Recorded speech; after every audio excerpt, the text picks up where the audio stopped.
sé si en otras civilizaciones, en otras etapas de la historia humana, la gente ha estado tan presa del miedo como vivimos nosotros ahora. Tenemos miedo de todo el tiempo. No se puede hacer nada, es un gas paralizante el miedo. Los miedos, creo, predominantes, los que se sienten más en la vida cotidiana son el miedo a perder el trabajo, que es un típico pánico de nuestro tiempo, la inseguridad laboral, el miedo a no encontrar mañana tu puesto en la fábrica o en la oficina, que hace que una cantidad de derechos sindicales que se habían obtenido a lo largo de más de 2 siglos de luchas estén ahora corriendo grave peligro de muerte, porque nadie se anima a nada por miedo, por pánico a la pérdida del trabajo que se tiene. El que no tiene miedo a perder el trabajo tiene miedo de no encontrarlo, que es un miedo muy semejante. Y hay muchos otros pánicos, el pánico de vivir, el pánico de ser, el pánico de cambiar, el pánico a los demonios que nos inventan para asustarnos. Los derechos democráticos van a morir. Y lo que estamos viviendo en Europa hoy en día es una tercermundialización sucesiva. Los contratos colectivos de trabajo desaparecen. El estatuto del trabajador desaparece. El trabajo se convierte en una mercancía como cualquier otra. El hombre se convierte en una mercancía como cualquier otra. Y allí donde se encuentre el mercado más favorable, el capital irá a buscarlo. En otras palabras, se da una deslocalización permanente. Y el miedo a la deslocalización hace que el trabajador europeo o la trabajadora europea tengan miedo, se angustien por la posibilidad de perder su trabajo. En la Unión Europea, que es la potencia económica más fuerte que el mundo haya conocido, con 400 millones de trabajadores y de consumidores de muy alto nivel en sus 25 países, hoy en día hay 19 millones de parados permanentes, con una probabilidad muy alta de no encontrar trabajo, que están excluidos. Así, para no caer en la marginalidad, prácticamente todos los trabajadores, desde el director general hasta el conserje, interiorizan el miedo, se someten voluntariamente, ya que no tienen garantías sociales. El trabajo hoy por hoy vale menos que la basura. Impunemente los empresarios deciden quién trabaja, quién no trabaja y cuánto se trabaja. Se trabaja cada vez más a cambio de menos, cada vez más horas a cambio de un salario menor. Algunos derechos conquistados en muchas batallas difíciles a lo largo del tiempo, como el derecho a la sindicalización, se violan hoy día con escandalosa impunidad. Ese es un derecho aniquilado por la máquina de la muerte en el mundo de hoy. Es una máquina de exterminar derechos que ha convertido al trabajador en un mendigo de empleo, en un mendigo de salario. El año pasado, las 500 sociedades multinacionales mayores del mundo, las 500 más grandes, controlaron el 52% del Producto Mundial Bruto. Es decir, de todas las riquezas en mercancías, capital, patentes, servicios producidos en el planeta. Un monopolio. Un poder como no había existido antes en el mundo. Y los hombres que forman parte de esa oligarquía transcontinental actúan exclusivamente según los principios de maximalización del beneficio. Lo que hay que romper es esta violencia estructural.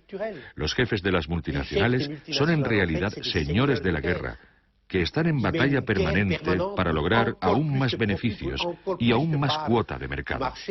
Y los que pagan los gastos son los pueblos.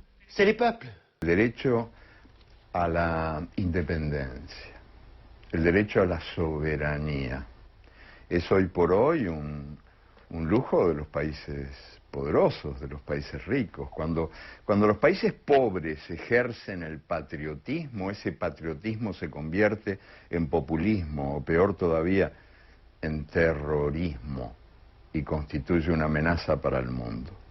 Entonces nosotros no tenemos el derecho de defendernos, solo tenemos el derecho de aceptar lo que otros deciden por nosotros. Y esos otros son los que ejercen el gobierno mundial. Los verdaderos amos del mundo hoy en día, en primer lugar, son invisibles. No están sometidos a ningún control social, sindical, parlamentario.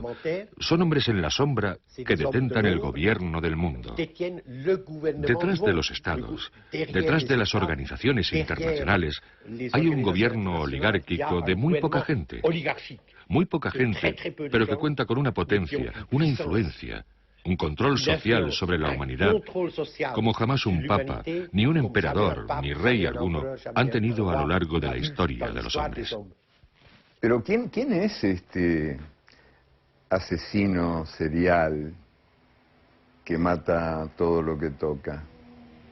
Habría que meterlo preso, se me ocurre, pero ocurre que no se puede meter preso a este asesino serial porque él tiene las llaves de todas las cárceles y porque es un sistema universal de poder que ha convertido al mundo en un manicomio y en un matadero. La globalización es una inmensa mentira. Los amos del gran capital, que dirigen el mecanismo de la globalización, dicen: vamos a crear una economía unificada por todo el mundo y así todos podrán disfrutar de las riquezas, de los progresos científicos, de los progresos del comercio, de los progresos de la libertad. Lo que sucede en realidad, si observamos la economía, es que existe una economía de archipiélagos que la globalización ha creado. Existen algunos islotes extremadamente ricos, extremadamente poderosos, y continentes enteros que desaparecen en la oscuridad. No hay duda de que entre las organizaciones interestatales visibles, que están en la vitrina de la globalización, 3 organizaciones son las más poderosas, que dominan, que regulan los acontecimientos económicos. Son el Banco Mundial, el Fondo Monetario Internacional y la Organización Mundial del Comercio.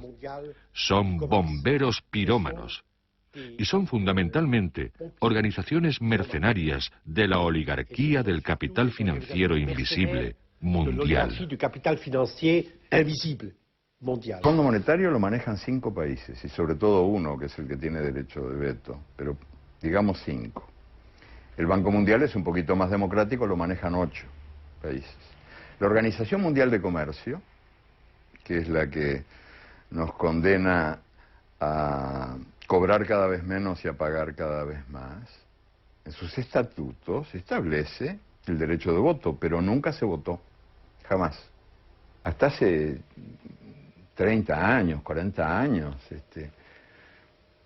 a nadie se le ocurría desconfiar de la justicia como un valor universal y por lo tanto todos, mal que bien, hasta la derecha más recalcitrante, compartían básicamente yo no te digo la indignación o la denuncia, pero por lo menos la aceptación de que la injusticia existía en el mundo. Y ahora que estamos gobernados por esta dictadura invisible de los grandes señores de las finanzas y de la guerra, los guerreros y los banqueros que mandan en el mundo y que usurpan una palabra hermosa como era comunidad internacional, lindísima palabra, lindísima expresión, la comunidad internacional que ahora nombra a los banqueros y a los guerreros. Comunidad internacional es el poder que ejercen los banqueros y los guerreros. Bueno, pues en otros tiempos se admitía que un mundo que genera pobreza es un mundo injusto. O sea que la pobreza es hija de la injusticia. Hoy por hoy es cada vez más raro escucharlo, porque resulta que la injusticia ha dejado de existir.